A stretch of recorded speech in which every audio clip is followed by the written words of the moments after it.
好，有弟兄姐妹问说啊，儿女跟仆人是完全不同的概念。那既然我们是神的儿女，为什么还要自称自己是神的仆人呢？弟兄姐妹，你要知道一件事，以前我也以为儿女跟仆人，我当然是儿女，我就不是仆人。后来我去看了原文，有一派说法，我觉得这有它的原因，是这样：对犹太人而言，自称耶和华的仆人、神的仆人，其实是非常尊贵的词。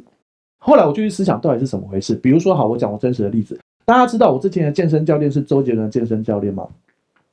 我跟屏幕师讲这件事，他马上说：那你脱掉上衣，不是整个上衣啊，就你留下 T 恤让我看你的肌肉怎么样？问题是我才刚练啊，所以我不敢。好，OK，你知道我在讲什么吗？周杰伦的健身教练是不是听起来很厉害？那神的仆人是不是听起来更厉害？因为有神啊，所以意思是什么？意思就是周杰伦就算很爱吃奶茶，但是他只要每次演唱会都会瘦下来，为什么？因为他的教练很棒。所以你知道我在讲什么吗？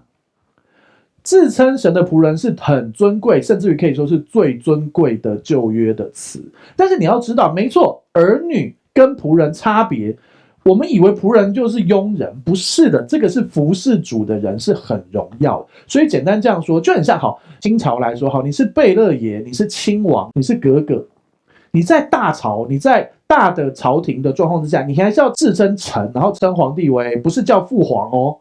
就是跟其他的官员一起叫，但你私下在后面，如果你女儿跟皇帝，你是可以抱着他搂着他的嘴说父皇，然后很轻松，所以它是不同的场子。可是老实说，这个时候跟那个时候都是，第一个是神显出他荣耀的本性，那个时候我们其实本来就应该称我们是服侍神的人，神的仆人，可是核心我们的身份是神的儿女，所以简单这样说，自称自己是神的仆人并没有错，因为保罗在新约也称自己是神的仆人。